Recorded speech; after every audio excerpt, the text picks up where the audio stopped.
gente, vamos continuar falando um pouco mais sobre mulheres, né? Porque, além de ser meu público-alvo, é meu foco do meu trabalho já há quase 8 anos, e a gente ainda tem questões a falar, a debater, a pensar. E a gente vai falar das organizações como um todo. Claro que a gente vai adentrar na questão da tecnologia, óbvio, mas a gente vai abordar esse tema de uma forma um pouco mais ampla e vamos trazer dados bem interessantes. Mas antes, quem é essa que vos fala? Quem sou eu? Bom, eu sou uma empreendedora desde os 10 anos de idade. Comecei muito pequena, sempre fui muito quieta, sempre fui a criança fora do padrão, fora da curva. A menina que não gostava de brincar de casinho, de boneca, mas que pegava as pastas antigas do pai para ir para o escritório trabalhar.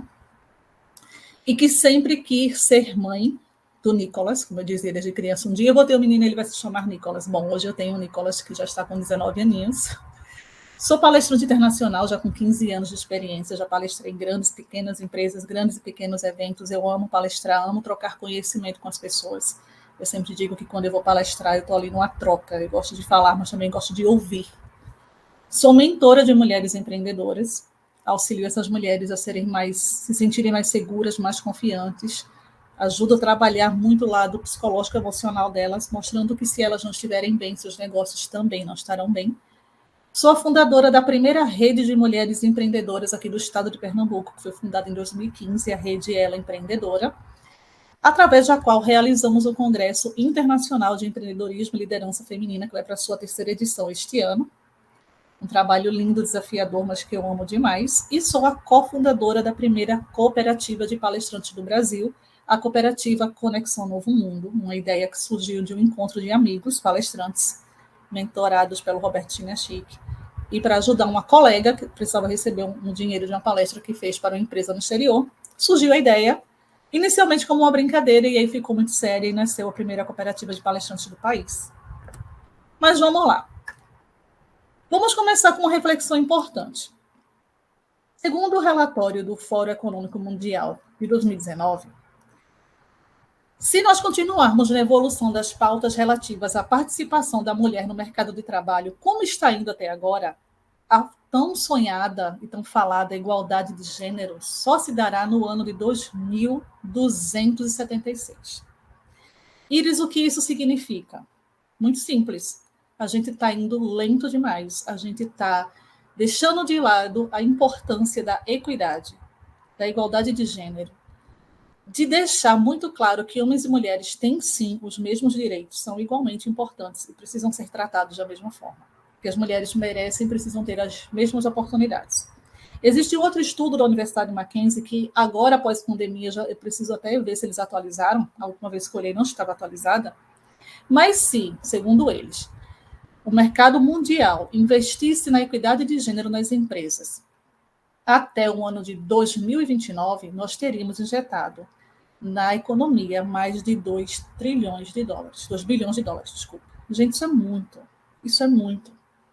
E por que esse impacto tão grande? Como a gente vai ver mais para frente, empresas que incentivam, apoiam, investem em mulheres em cargos de liderança têm aumento na produtividade, têm aumento na lucratividade. Então, não é só uma questão de justiça social, como algumas pessoas falam, muitas vezes até em tom jocoso. É uma questão de lógica, coerência, produtividade. Mulheres são tão capazes, tão competentes e tão inteligentes que os homens, elas não precisam nem devem estar provando o tempo inteiro isso.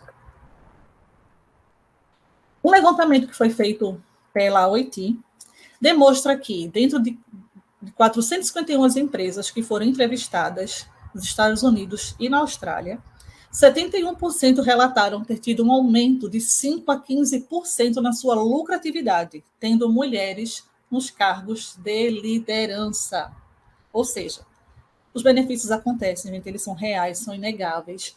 E para que a gente tenha cada vez mais avanços, a gente precisa analisar e conhecer quais são os principais desafios que nós mulheres ainda enfrentamos e como a gente pode mudar isso.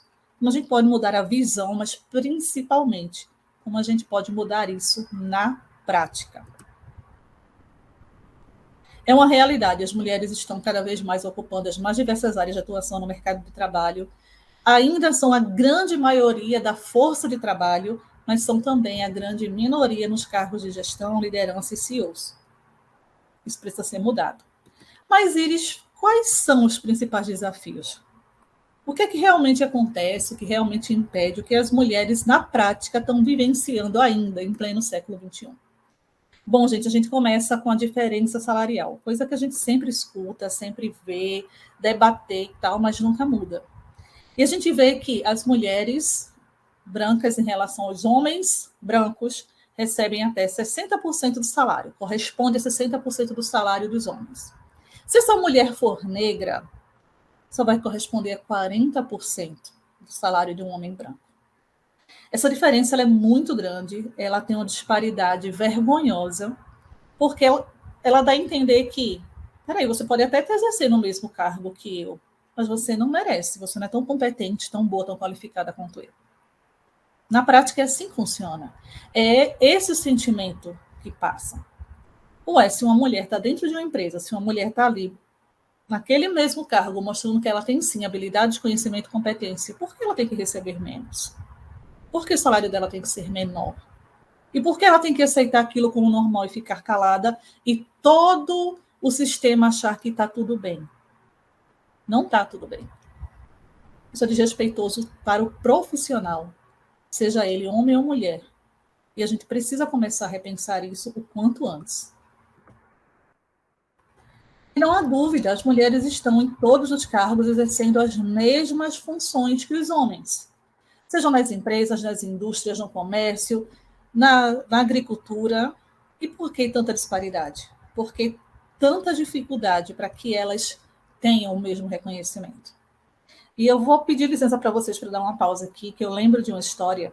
Eu acredito que alguns de vocês já tenham ouvido falar na Ana Fontes. Hoje ela está à frente da Rede Mulher Empreendedora, uma rede fantástica de mulheres empreendedoras no Brasil. Só que a Ana trabalhou durante muito tempo numa grande multinacional, 17 anos. E ela passou por todos os estágios, chegou a alguns cargos de liderança, e até que, finalmente, depois de tanto tempo, abriu uma vaga lá para o quadro de CEOs. Uma única vaga. Finalizadas todas as etapas de teste, de análise, tarará, chega lá o todo-poderoso principal, vai entrevistá-la e diz, olha, o currículo dela na mão, todo o histórico dela dentro da empresa. Você passou por todos os setores da empresa, você tem uma atuação impecável aqui dentro, você tem uma experiência fantástica, você tem muitas capacitações, mas eu quero um homem no cargo. E ela disse que quando ouviu aquilo, ela sentiu o sangue dela gelar. Ela disse que a única coisa que passou na cabeça dela depois de respirar fundo foi, bom, já que o senhor reconhece toda a minha trajetória, todo o meu valor aqui dentro, me faça um favor, me presenteie em forma de reconhecimento, me demita. Me demita porque eu não consigo mais me sentir pertencente à sua empresa. E assim como a Ana Fontes, milhares de Anas, Marias, Joanas, Ritas, enfim, passam por isso todos os dias.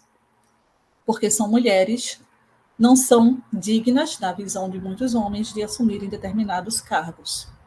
Ou se chegam a assumir, enfrentam maiores dificuldades e ainda têm que receber menos. O ambiente muito masculino ainda, sim, principalmente na área de TI, o ambiente ainda é muito masculino. Estima-se que a cada 5 pessoas trabalhando na área de TI atualmente no Brasil, apenas uma é mulher. Ou seja, atualmente, segundo o IBGE, somos 20% da população na área de TI, enquanto nos Estados Unidos são apenas também 31%. A gente ainda tem um longo caminho a percorrer. E aí a gente passa por uma outra coisa, a discriminação de gênero. O AIDS, isso acontece sempre, todos os dias. E não vai só para a mulher que nasceu e se reconhece como mulher, mas vai para as transgêneros, vai para as lésbicas. Todo esse público que é visto como uma grande minoria sofre diariamente dentro das grandes organizações, dentro das pequenas empresas, muitas vezes até mesmo na sociedade, discriminação de gênero, porque é mulher, porque é lésbica, como se a orientação sexual, como se o gênero biológico do ser humano definisse sua competência, suas habilidades, seus talentos. E aí a gente para pensar, onde nós todos, não só quem está lá em cima, não só quem está nos cargos de liderança, mas todos nós, onde nós temos responsabilidade nisso?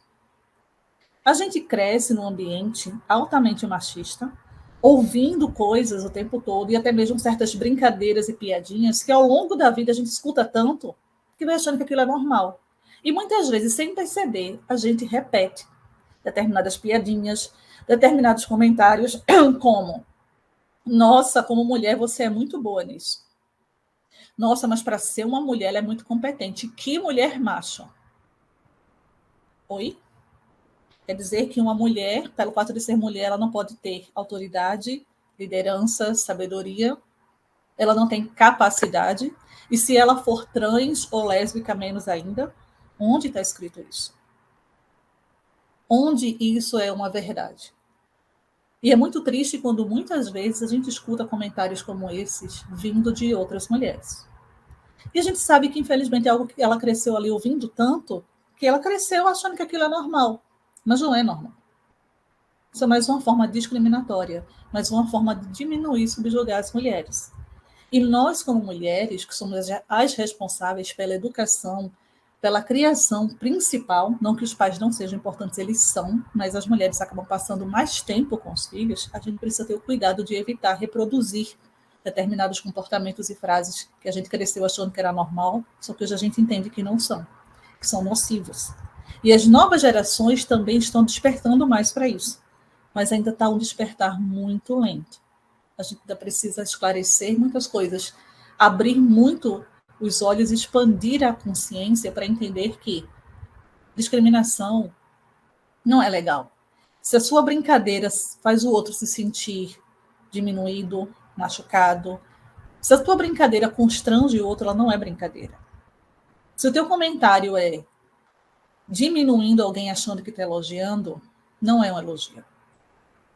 Uma mulher que ela tem autoridade, que ela tem liderança, ela não é uma mulher macho. Ela é uma mulher segura de si, segura das suas habilidades, que sabe o que está fazendo. E ela não vai deixar de ser mulher por causa disso. E por causa dessa discriminação, desse ambiente altamente masculino que existe nas organizações, a gente vê uma coisa que eu achei fantástico, que foi um homem que chamou a atenção no evento que eu estava realizando, o presidente nacional da FEM Micro com Micro. Ele chegou lá e fez. Eu fiquei tão feliz de chegar aqui nesse evento feito por mulheres, falando de empreendedorismo, de negócios, e ver mulheres femininas. E olhar para a Iris, ela está de vermelho, de salto, de batom. Porque a gente vê muitas mulheres que entram no mundo dos negócios e se masculinizam. E esquecem de vestir roupas coloridas, esquecem de vestir vestidos, e usam muitas calças. E a gente sabe que tem problemas de assédio e tudo mais. Mas uma mulher não precisa deixar de ser feminina para mostrar sua competência. Só que, infelizmente, a gente ainda passa por isso. Porque muitos ambientes de trabalho são tão nocivos para as mulheres que elas precisam se masculinizar para evitar problemas. Até quando? Dupla jornada, muitas vezes tripla. Né? Nós que somos mães, esposas, companheiras, muitas vezes filhas que cuidam dos pais, que ainda estudam e que ainda precisa ter tempo para cuidar de si. É um grande desafio equilibrar, como a Isa falou brilhantemente pela manhã, a vida de profissional, qualificada, competente, mãe, esposa, companheira, dona de casa, não é fácil. É muito desafiador, é muito cansativo, e quando a gente não tem apoio, seja de um companheiro ou de uma companheira, quando a própria empresa cobra demasiadamente e desnecessariamente uma mulher porque ela é mulher e ela que se vire para dar conta da sua vida pessoal e profissional, coloca sobre aquela mulher mais um peso, mais uma cobrança desnecessária. A gente sabe que não é fácil equilibrar tudo isso. Principalmente quando a gente trabalha em home office. Muitas vezes as pessoas falam, mas você está em casa, meu amor, eu estou em casa, mas eu estou em horário de trabalho. Eu passei a trabalhar em home office desde que o meu filho era pequeno, para ter mais tempo com ele. Sempre trabalhei para mim, nunca fui CLT. Mas eu montei meu escritório em casa, montei todo o meu trabalho em casa, organizava minha agenda para sair nos horários que ele estava no colégio. Mas muitas vezes, a maioria das mulheres não conseguem fazer isso, não conseguem ter essa flexibilidade. E aí vem o sentimento de culpa, de pressão, porque elas não estão dando conta de tudo, porque elas precisam ser perfeitas. Não. Vocês não precisam ser perfeitas. Porque vocês dão conta. Cara, olha quanto tempo você está aí trabalhando, sendo mãe, sendo esposa, dona de casa, ainda cuidando de você. Não se culpa por isso. Não se culpa por algo que a sociedade, na sua grande maioria machista, não consegue entender. Você está indo muito bem. Pode acreditar em mim, você está indo muito bem. Ainda que esse seja um grande desafio, que não é fácil. Chega o final de semana, a gente está exausta. Mas sim, a gente consegue. Assédio no ambiente de trabalho. Existem vários estudos e pesquisa que mostram que as mulheres são as maiores vítimas de assédio no ambiente de trabalho. Seja assédio moral, seja assédio sexual. Existem muitos movimentos, existem muitos trabalhos de conscientização, mas a sensação que a gente tem é que ainda é pouco, ainda está faltando. E aí a gente olha para a base, que está faltando educação na base. É parar com aquela história de que prendam suas cabritas que meu bode está solto. Eu sempre achei esse termo ridículo, sempre tive asco dele. Parar de achar normal que os homens podem, têm direito de fazer o que quiserem com as mulheres, tratar as mulheres da forma que eles quiserem. As mulheres não são objetos. Elas não estão à disposição. Elas são seres humanos que merecem ter o mesmo respeito e o mesmo tratamento que você tem. E quando a gente vê o número crescente ainda de casos de assédio no trabalho, eu tive um muito recente, bem perto de mim, de uma mulher grávida, que a empresa, sabendo da condição dela, uma gravidez de risco, assim que ela voltou do período de repouso da licença que ela precisou tirar, voltou a trabalhar normalmente, a empresa transferiu ela para um escritório mais distante, sabendo que ela tem que pegar produção pública, e começaram a maltratar essa mulher dentro do ambiente de trabalho para forçar um pedido de demissão. Ou seja, é crime a mulher engravidar? Ou como a Isa falou, nossa, eu engravidei, eu já sabia que eu seria demitida após a licença maternidade. Gente, isso é um absurdo. Isso também é assédio. A gente viu recentemente, mais ou menos uns meses, um ano ou 6 meses pouco antes da pandemia, aqui, uma empresa aqui do Recife, que começou a querer controlar o período menstrual das funcionárias, porque algumas precisavam sair mais cedo, faltava trabalho pela questão das cólicas menstruais. Ou se elas estavam no período fértil e passando um formulário para saber se elas tinham pretensão de ter filhos nos próximos 2 anos. Gente, até quando a gente vai ver esses absurdos? Ou seja, é negado à mulher o direito sagrado de ser mulher. Ela não pode menstruar, ela não pode ter cólicas, ela não pode ser mãe, se ela quiser ter um emprego, se ela quiser ser profissional de sucesso. Então, são muitas questões que a gente precisa ver, que é muito falado, é muito debatido, mas na prática, o que está sendo feito para mudar essa realidade?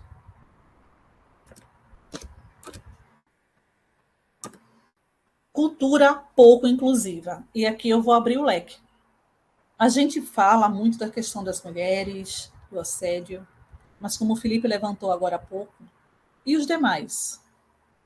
Negros, autistas, portadores de síndrome de Down, transexuais, o público LGBT, pessoas de nacionalidades diferentes, pessoas com um pouco mais de idade, pessoas com deficiências físicas, pessoas com deficiências neurológicas.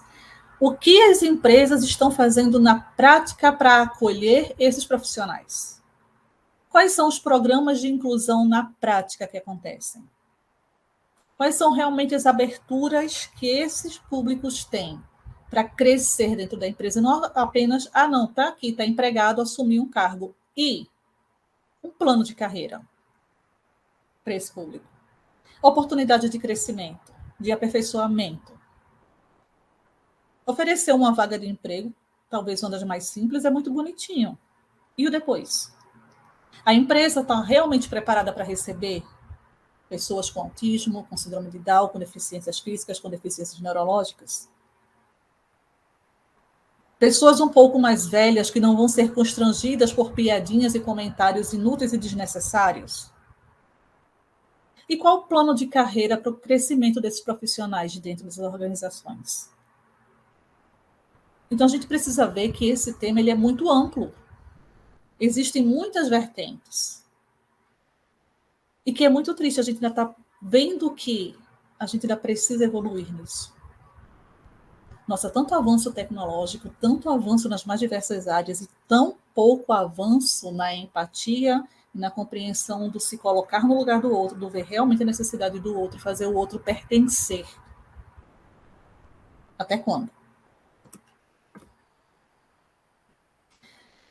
E o que dói mais ainda, eu como neta de uma mulher negra, como filha de um negro, as mulheres negras são as que mais sofrem, gente, porque ainda vem aquela coisa ainda da época da escravidão da objetificação. A mulher negra é um objeto sexual. A mulher negra é o troféu de exposição. E aí elas sofrem mais preconceito, elas têm mais dificuldade de acesso a planos de carreira, elas recebem 40% do salário do homem branco, o equivalente a 40%. Elas sofrem racismo dentro das empresas, elas têm que passar por piadas e brincadeiras constrangedoras, elas são desvalorizadas e muitas vezes são vistas como menos competentes porque são negras. Gente, a gente está no século XXI e a gente ainda vê coisas desse tipo, a gente ainda ouve isso.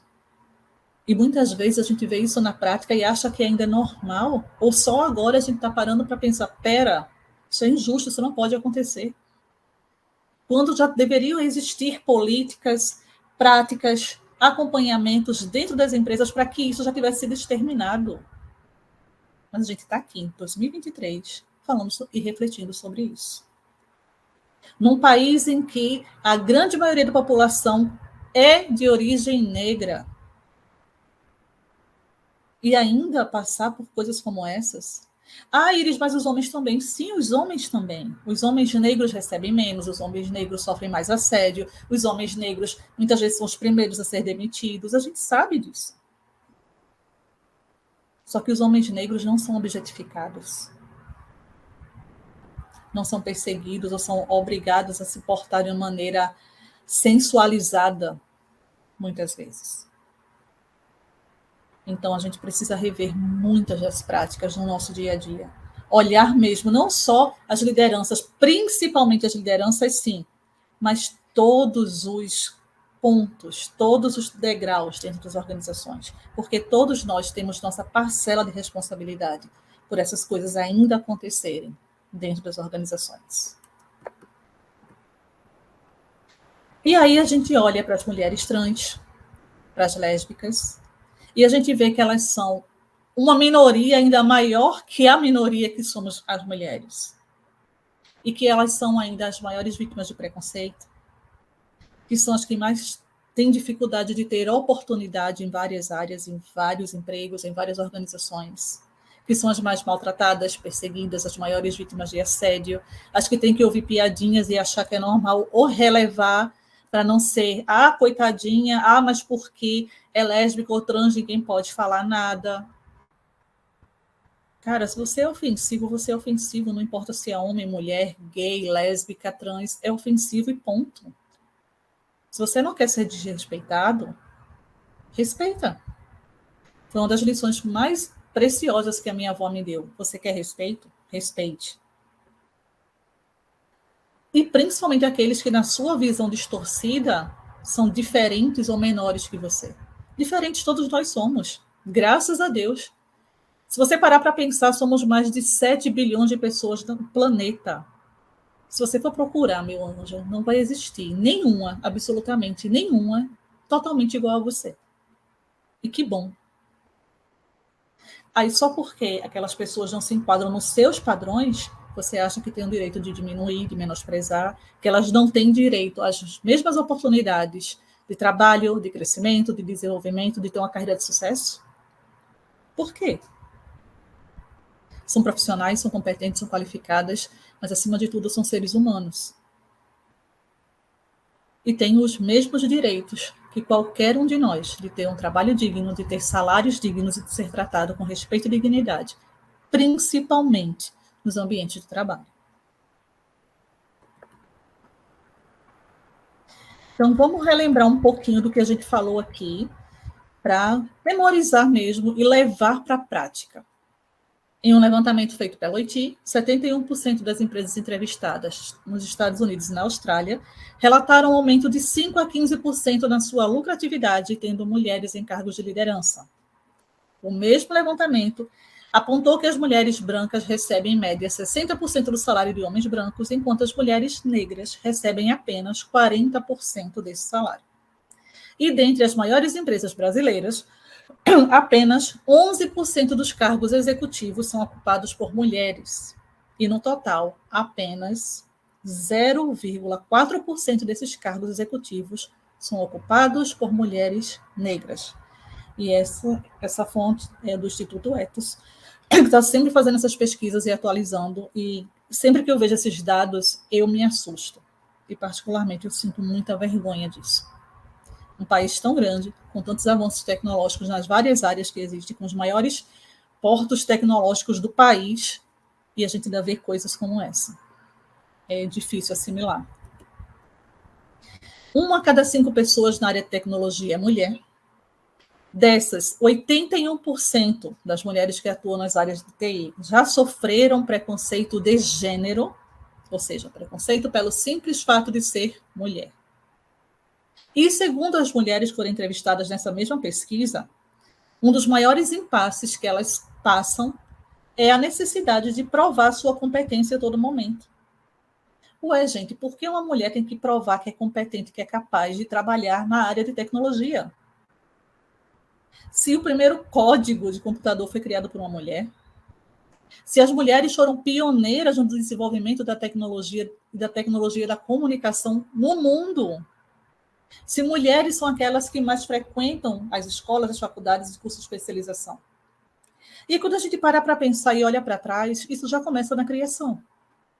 Os meninos são ofertados brinquedos mais ligados à tecnologia, videogames, carrinhos de controle remoto, e as meninas são brinquedos que levam elas a serem donas de casa e mães.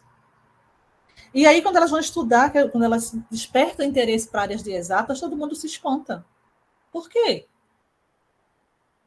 Como se fosse um bicho-papão as mulheres gostarem, serem boas, porque são nas áreas de exatas. Engenharias, matemáticas, físicas, biologia, tecnologia. E a gente precisa ter mais incentivo para as mulheres que despertam esse interesse, essa vocação desde cedo. E não assustá-las achando que tem algo de errado com elas. Não tem nada de errado. E elas não têm que estar provando que são boas, porque se elas chegaram até ali é porque elas são boas e competentes, sim. Não tem que estar provando a todo momento para ninguém sua competência. E apenas 20% dos profissionais de tecnologia no Brasil são mulheres, segundo o IBGE.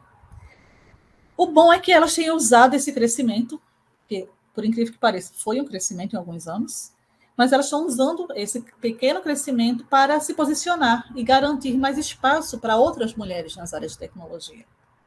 E é muito bom quando a gente vê mulheres se destacando, mulheres CEOs, mulheres à frente de empresas de tecnologia, de internet, de desenvolvimento. É fantástico. A gente tem muito orgulho, só que ainda é pouco. Ainda temos um longo caminho a percorrer até lá. Bom, que tal aproveitar tudo que você ouviu e aprendeu até aqui e colocar em prática na sua empresa?